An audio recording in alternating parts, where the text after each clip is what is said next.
Hello everyone, నమస్తే, అస్సలం వాలేకుమ్. Welcome back to Mohsin's world. ఈరోజు నేను మీకు పాయా కర్రీ ఎలా తయారు చేసుకోవాలో చూపించబోతున్నాను. అండ్ పాయాతో పాటుగా పరాటా ఎలా తయారు చేసుకోవాలో కూడా చూపించబోతున్నానండి.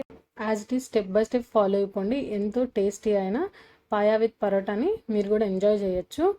ఈ రెసిపీని నేనైతే తెలంగాణ స్టైల్లో అయితే చేసి మీకు చూపించబోతున్నాను.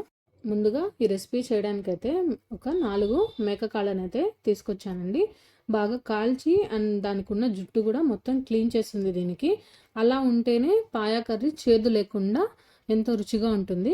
ఇప్పుడు దీన్ని నీట్గా క్లీన్ చేసి పెట్టాను ముందుగానే. ఇప్పుడు దీన్ని కుక్కర్లోకి అయితే వేసుకొని ఇందులోకి 1 టేబుల్ స్పూన్ పసుపు అండ్ ఒక 1/2 టేబుల్ స్పూన్ వంట సోడా అనేది వేసుకుందాం మనం. ఇందులోకి ఒక 2 టేబుల్ స్పూన్ల సాల్ట్ అనేది యాడ్ చేసుకుందాము. ఇప్పుడు ఇందులోకి ఒక 1 టేబుల్ స్పూన్ ఆయిల్ అనేది వేసుకుందాము. ఆయిల్ వేసుకున్న తర్వాత ఈ కాళ్ళు కొంచెం మునిగే విధంగా ఒక 1 లీటర్ నీళ్ళు అనేది వేసుకుందాము. నీళ్ళు వేసుకున్న తర్వాత మూత పెట్టేసి విజిల్ పెట్టేసుకొని 8 నుంచి 10 విజిల్స్ వచ్చే వరకు అయితే ఉడికించుకోండి. కొంచెం ముదురు కాళ్ళు అయితే 10 నుంచి 15 విజిల్స్ వచ్చే వరకు కూడా పెట్టుకోండి. ఈ విజిల్స్ వచ్చేలోపు మనం ఈ కర్రీ తయారు చేసుకోవడానికి ఏ పదార్థాలు కావాలో చూద్దాము. ముందుగా వచ్చేసి కారం అండి 5 టేబుల్ స్పూన్స్, అల్లం వెల్లుల్లి పేస్ట్ 3 టేబుల్ స్పూన్స్, పసుపు 1 టేబుల్ స్పూన్ అండ్ ఒక టమాటో అండి కట్ చేసి పెట్టాను, 2 పచ్చిమిర్చి, ఒక 5 table spoons oil, 1 table spoon మిరియాల పౌడర్ అండ్ 3 టేబుల్ స్పూన్స్ ధనియాల పౌడర్ అండి. ఒక పెద్ద సైజు ఉల్లిపాయ ఇలా మీడియం సైజుగా అయితే కట్ చేసి అయితే పెట్టుకున్నాను చూడండి. అండ్ ఇవే అనమాట వీటికి కావాల్సిన పదార్థాలు. అయితే పాయా కర్రీ తయారు చేసుకోవడానికి ఏ పదార్థాలు కావాలో చూసాం కదా. ఇప్పుడు మసాలా తయారు చేసుకోవడానికి ఏ పదార్థాలు కావాలో చూద్దాము. ఒక మీడియం సైజ్ ఉల్లిపాయ అండి, ఇలా కొంచెం పెద్ద ముక్కలుగానే కట్ చేసుకోండి. ఒక 100 గ్రాములు పచ్చి కొబ్బరి, లవంగాలు, దాల్చిన చెక్క అండ్ ఒక 15 కాజు, కొంచెం షాజీరా. సో ఇవే అనమాట మసాలాకు కావాల్సిన పదార్థాలు. అయితే ఒక మిక్సీ జార్ అయితే తీసుకోండి. అందులోకి ఇప్పుడు చూపించిన పదార్థాలన్నీ వేసి మెత్తగా పేస్ట్ లాగా అయితే చేసుకుందాము. కొంచెం నీళ్లు వేసి పేస్ట్ లాగా అయితే చేసుకుందాము. సో చూసారా, ఇలా ఎక్కడ కూడా కొంచెం బరక్ అనేది లేకుండా మెత్తగా ఫైన్గా పేస్ట్గా అయితే చేసుకొని పక్కనకైతే పెట్టుకోండి.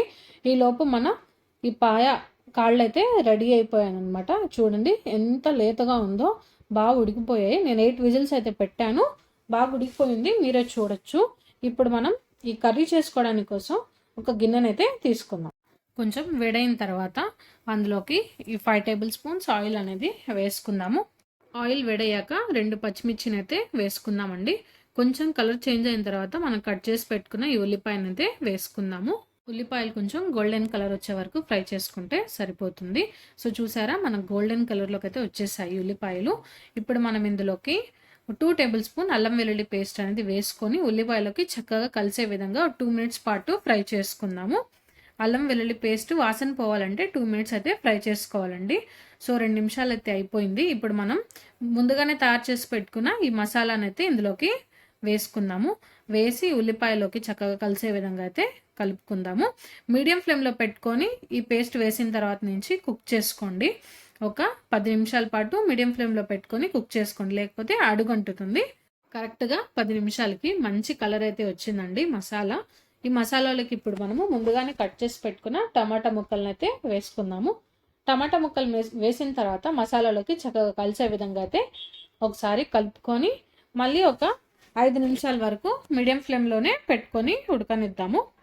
ఇప్పుడు ఇందులోకి 1 టేబుల్ స్పూన్ పసుపు అనేది వేసుకుందామండి. ఈ మసాలాలోకి చక్కగా పసుపు అంతా కలిసే విధంగా కలుపుకోండి. 1 నిమిషం పాటు పసుపు వాసన పోయేంత వరకు అయితే ఫ్రై చేసుకోండి. పసుపు వేసిన తర్వాత 1 నిమిషం పాటు ఫ్రై అవనిస్తేనే పసుపు వాసన పోతుంది. ఇప్పుడు ఇందులోకి 3 టేబుల్ స్పూన్ ధనియాల పౌడర్ అనేది వేసి ధనియాల మసాలా అంతా చక్కగా కలిసే విధంగా అయితే ఈ మసాలాలోకి కలుపుకుందాము.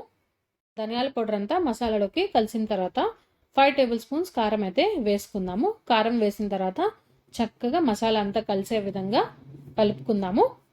కారం అంతా మసాలాలోకి కలిసింది అన్న తర్వాతనే మనం ముందుగానే ఉడికించి పెట్టుకున్న పాయానైతే ఇందులోకి అయితే వేసుకుందామండి. పాయ వేసుకున్న తర్వాత చక్కగా మొత్తం కలిసే విధంగా అయితే ఒకసారి కలుపుకుందాము. సో చూసారా, నేను చూపించినట్టుగా ఒకసారి కలిపేసుకోండి. అండ్ ఇందులోకే ఇప్పుడు ఒక 1/2 లీటర్ నీళ్ళు అనేది నేను వేస్తున్నాను.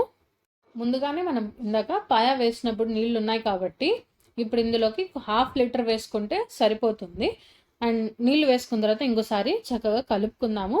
ఇప్పుడు కలిపేసిన తర్వాత ఒక 15 మినిట్స్ అయితే మీడియం ఫ్లేమ్లో పెట్టేసుకొని ఉడకనిద్దాం. కొంచెం ఇప్పుడు కొత్తిమీర అనేది వేసేసుకొని వదిలేయండి. మీడియం ఫ్లేమ్లో పెట్టేసి దానిపైన అది చేసుకుంటుంది.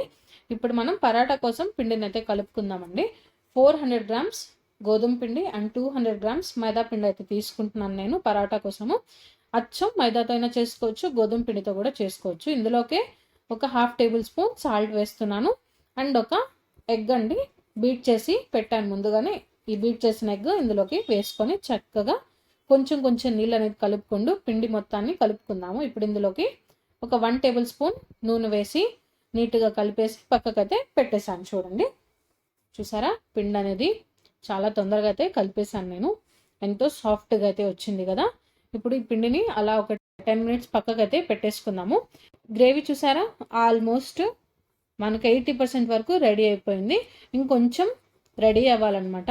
చూడండి చక్కగా అయితే ఉడుకుతుంది, మంచి స్మెల్ అయితే వస్తుంది. అండ్ ఇప్పుడు ఇందులోకి ఒక 1 టేబుల్ స్పూన్ మిరియాల పొడి అనేది వేసుకుందాము.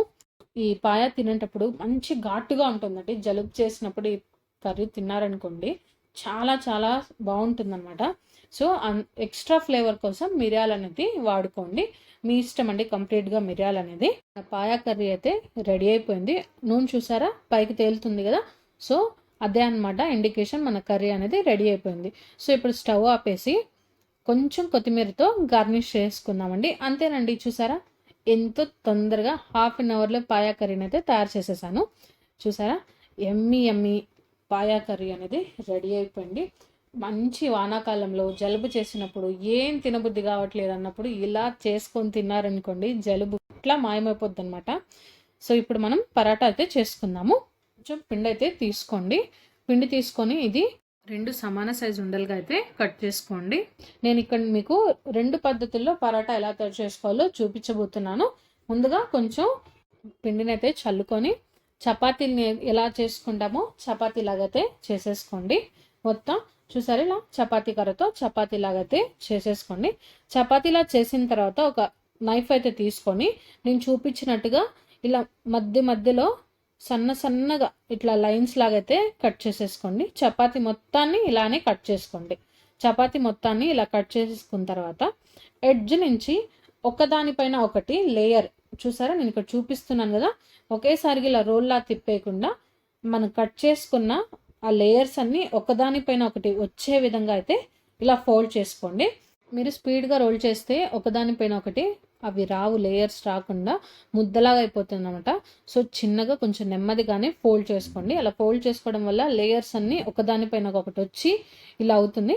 ఇలా వచ్చిన తర్వాత నేను చూపించినట్టుగా ఇలా ఉండలాగా మధ్యలోకి ఎక్కువ ప్రెషర్ ఇవ్వకుండా ఊరికే అలా ఫోల్డ్ చేసి పక్కకైతే పెట్టేసుకొని ఇందులోకి దీనిపైకి ఇప్పుడు 1 టేబుల్ స్పూన్ ఆయిల్ అనేది మనం యాడ్ చేసుకొని పక్కకైతే పెట్టేసుకుందాము. సో ఇదన్నమాట ఫస్ట్ పద్ధతి పరాటా చేసుకోవడం. అండ్ ఇంకో పద్ధతి కూడా నేను ఇప్పుడు మీకు చూపిస్తాను. ఒక టేబుల్ స్పూన్ ఆయిల్ అయితే వేసేసి దానిపైన చక్కగా అప్లై చేసేసి పక్కకైతే పెట్టుకుందాము. ఇప్పుడు ఇంకో పద్ధతిలో ఎలా తయారు చేసుకోవాలో చూపిస్తాను. మళ్ళీ సేమ్ అండి, కొంచెం పిండిని అయితే చల్లుకొని చపాతీ లాగా అయితే చేసేసుకోండి. చపాతీ చేసుకున్న తర్వాత మధ్యలో ఒక 3 టేబుల్ స్పూన్స్ ఆయిల్ అనేది వేసుకోండి. 2 or 3 టేబుల్ స్పూన్స్ ఆయిల్ వేసుకున్న తర్వాత ఆయిల్ అంతా చపాతీకి ఇట్లా అప్లై చేసేసింది. అప్లై చేసుకున్న తర్వాత ఆ ఎడ్జ్ నుంచి ఇలా సన్నగా చిన్నగా ఇట్లా రోల్ చేసేసుకోవడమే. ఇలా రోల్ చేసుకున్న తర్వాత అలా ఒకసారి ఇట్లా మొత్తం స్ప్రెడ్ చేసుకొని మళ్ళీ నేను చూపించినట్టుగా ఇలా సర్కిల్ లాగా అయితే రౌండ్గా అయితే చేసేసి పెట్టేసుకోండి. సో ఇది ఇంకో పద్ధతి అనమాట. ఈ రెండిట్లో ఏ పద్ధతిలో మనం పరాటా తయారు చేసుకున్నా కానీ మంచి లేయర్స్గా అనేది మనకు పరాటా అనేది మనం తినొచ్చు చేసుకొని. సో చూసారా, రెండు ఇలా అయినా చేసుకోండి, ఇలా అయినా చేసుకోండి, మంచి లేయర్స్గా అయితే వస్తుంది. ఇప్పుడు మనం ఒక ఉండనైతే తీసుకొని మనం చపాతీ అయితే ఎలా చేసుకుంటామో అలాగే కొంచెం పిండిని అయితే చల్లుకుంటూ రౌండ్గా అయితే చేసుకుందామండి. పరాటా ఒత్తుకునేటప్పుడే కొంచెం లావుగా ఒత్తుకోండి. పల్చగా చేసుకున్నారనుకోండి క్రిస్పీగా వస్తాయి. నేను ముందుగానే ప్యాన్ అయితే పెట్టానండి, వేడైపోయింది. సో ఇలా చేసుకున్న పరాటాని అలా పెనం పైన వేసేసుకోండి. కొంచెం కాలిన తర్వాత రెండో సైడ్ తిప్పుకుందాము. అండ్ అటు సైడ్ కూడా కొంచెం కాలిన తర్వాత కొంచెం ఆయిల్ అనేది అప్లై చేసుకుంటూ 2 సైడ్లు కాల్చుకుందాము. చూసారా, ఆయిల్ అప్లై చేసాం కదా, మళ్ళీ తిప్పి ఇటు సైడ్ కూడా ఆయిల్ అప్లై చేసుకుందాము. అంతేనండి, ఎంతో ఈజీగా పరాటా అనేది మనం తయారు చేసుకోవచ్చు. సో చూసారా, ఎంతో ఈజీగా పరాటా అనేది రెడీ అయిపోయింది. సో ఇప్పుడు నేను పక్కకైతే పెట్టేసుకున్నాను. ఇంకో పరాటాను కూడా అలాగే చేసేసుకుందాము. సో చూసారా, యమ్మీ యమ్మీ పాయా కర్రీ అనేది రెడీ అయిపోయింది. అండ్ పరాటా కూడా రెడీ అయిపోయింది. మీరు చూడొచ్చు ఎంత లేయర్గా ఉందో పరాటా అనేది, చాలా సాఫ్ట్గా కూడా ఉంది. సో మీరు చూసారు కదా video, please do like, share and subscribe to Mohsin soul. మీరు ట్రై చేయండి అండ్ మీకు ఎలా కుదిరిందో కామెంట్ చేయండి. అండ్ నెక్స్ట్ ఏ రెసిపీస్ కావాలో కూడా చెప్పండి. సో చూసారు కదా, నేను చెప్పిన 2 పద్ధతుల్లో మీరు ఏ పద్ధతిలో పరాటా చేసుకున్నా కానీ ఇలా లేయర్స్గా వస్తుంది. ఎంతో టేస్టీ అయిన పరాటా విత్ పాయాని మీరు ఎంజాయ్ చేయొచ్చు. అండ్ న్యూ సబ్స్క్రైబర్ అయితే న్యూ సబ్స్క్రైబర్ అని కామెంట్ చేయండి, సో దట్ నేను మీతో ఇంటరాక్ట్ అవ్వడానికి వీలుగా ఉంటుంది. ఓకేనా? Thank you so much.